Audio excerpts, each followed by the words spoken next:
Pernah tak terfikir kenapa hari ini kita pakai duit kertas? Sejak tahun 1960-an, Bank of England mula memperkenal kertas yang dinamakan pound sterling. Sebab apa?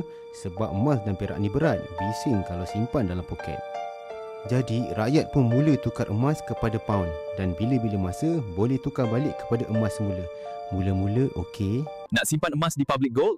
Simpanan patuh syariah, selamat dan boleh mula serendah 100 PBR. Klik link di bio atau PM saya sekarang. Tapi lama-lama, bank mula cetak lebih banyak pound daripada simpanan emas sebenar. Rakyat panik. Semua serbu bank nak tukar balik pound kepada emas. Bank pun kehabisan emas, bank run pun bermula. Waktu tu datanglah Sir Isaac Newton. Beliau bukan sekadar ahli sains tapi juga Governor Royal Mint. Beliau tetapkan nilai tetap emas, maka lahirlah sistem gold standard.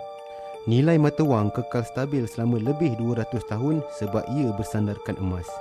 Tapi hari ini, duit dah tak disandarkan kepada emas. Sebab tu nilai duit makin lama makin susut. Tapi emas tetap kekal. Apa yang kita boleh belajar daripada sejarah ini? Duit kertas akan terus turun nilai, tapi emas kekal sebagai penyimpan nilai. If you learn something, please comment.